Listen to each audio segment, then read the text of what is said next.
and welcome back to our cheat code series. I am Michaela, and today I'm going to be showing you a few tips to help you stay phish proof when it comes to your emails. So, to start us off, I want to briefly explain exactly what phishing emails are, just so we're all on the same page. So, a phishing email is a type of cyber attack where the hacker tries to trick you by sending an email that looks real and safe to use, but really is not. And the tricky part about phishing emails are that they usually look like they're coming from a trusted source. So, for example, it could look like it's coming from your bank or even your boss at work.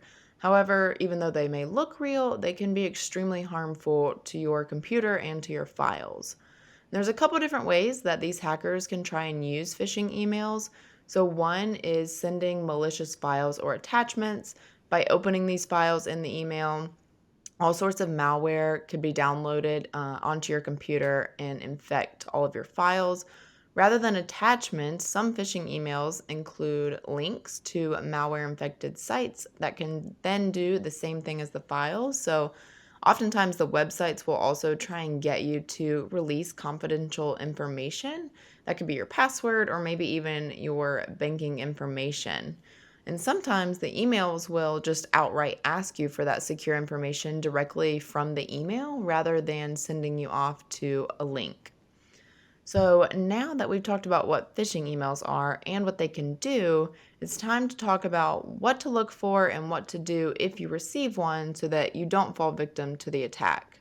So, to help us crack the code with these phishing emails, we're going to play a little game. So, I have a couple of example emails, and we are going to decipher if they are real or fake. So, step one when you receive an email should always be to analyze it and make sure it's legitimate before interacting in any way. So, let's get started with email number one. And these are all real emails that have come in to team members here on the Work Smart team. So, even though you may not know what to look out for just yet, first glance, what do you think about this email? Is it legitimate or is it fake? I'll give you just a couple seconds to glance it over and then we will break it down.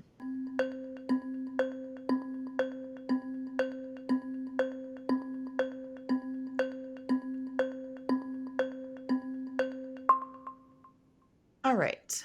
Now that you've had a few seconds to look it over, let's dig in. So, the first place you should look is the from line.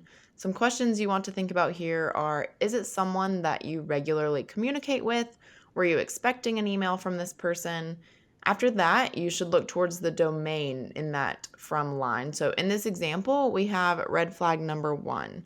If you were to Google the CDC's actual domain, this is not the correct one. So, oftentimes, phishing emails use either these incorrect domains that look real, or they'll just misspell domains that are typically a little bit easier to spot when there's blatant misspellings. So, the second place you should look is the subject line. Again, this is where you should be asking yourself, is this something I should be receiving? Was I expecting this email? And again, you should always be looking for misspellings or grammatical errors that will quickly give it away.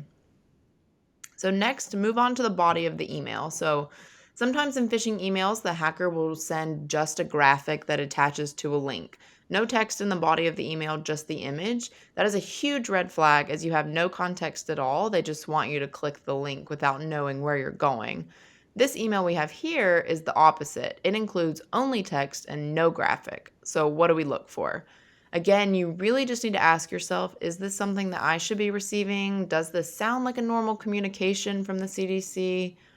If you see a link in the email like you have here, you should always hover over the link and check out the actual hyperlink attached.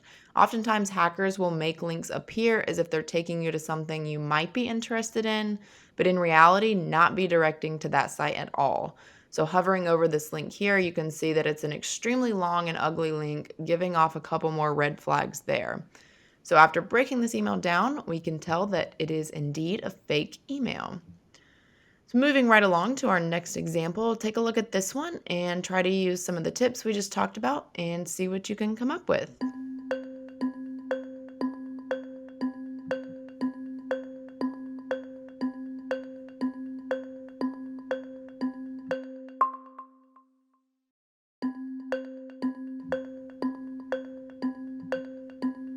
All right, let's break this one down now. So, at first glance, this one does look a little more realistic, seeing as how it uses the Microsoft icon and the color scheme, but let's check it out. So, the first thing you should notice is the reply to line. Granted, since this should be coming as an automatic email from Microsoft, you can expect for there to be some kind of no reply email address that maybe isn't as pretty as other domains.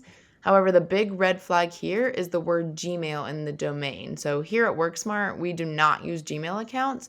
So it's a little odd for someone on our team to be getting an email from Microsoft using a Gmail domain.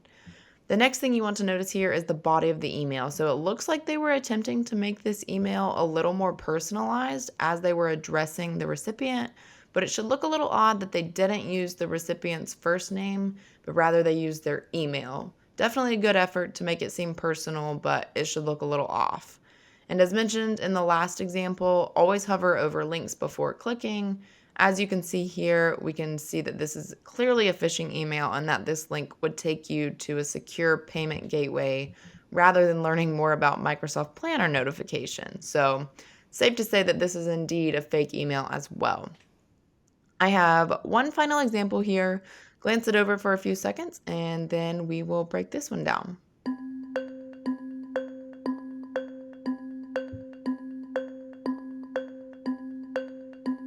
All right, so this is a pretty easy one, but let's start in the from line. So it's pretty clear that this email address is not Netflix, so that's a very quick red flag.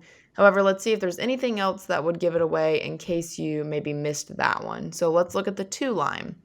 If Netflix were to send a mass email, you would not be able to see the other recipients. That's to be expected. But the way that this undisclosed recipients is worded is a little bit weird. Moving along to the body of the email, you can see pretty quickly that they are asking for payment information, which should always be a big sign to take a deep dive before giving out any sort of information that deals with payment. They also don't address a specific person, but rather just say user, which should seem a little bit off as well. The grammar is not great throughout, and the graphic with the link to verify is not put together well, giving off even more red flags. So it's very obvious that this one is fake as well. So now that you've seen a couple examples of these emails, what do you do if you receive one? So if you're on a company email account, you should always report to your company. This can help others be on the lookout and potentially help one of your coworkers not accidentally get stuck with an issue. In some cases, specifically like the Netflix email example, Netflix actually has a phishing email reporting address. So if you receive a phishing email from them, you can forward it to their Phish reporting email address so that they're made aware and can take action against the scam. Oftentimes, companies will have something sort of like this set up that you can use. To wrap up our cheat code today, here are a couple quick reminders to think about when you're opening an email. So, are you expecting an email from this sender? Does it seem like something you should be receiving? Then you check out the from line and the subject line. Always check for misspellings or grammatical errors. Look over the body. Is there anything suspicious there that doesn't sound right? And be sure and hover over any links before clicking so you can see exactly where it's taking you before you click. That is all I have for today on phishing emails. I hope this was helpful information. As always, if you have any questions or suggestions for us to talk about in an upcoming cheat code or webinar, please feel free to reach out to either myself or Marissa at our emails listed here. With that, thank you for joining me today, and I'll see you next time.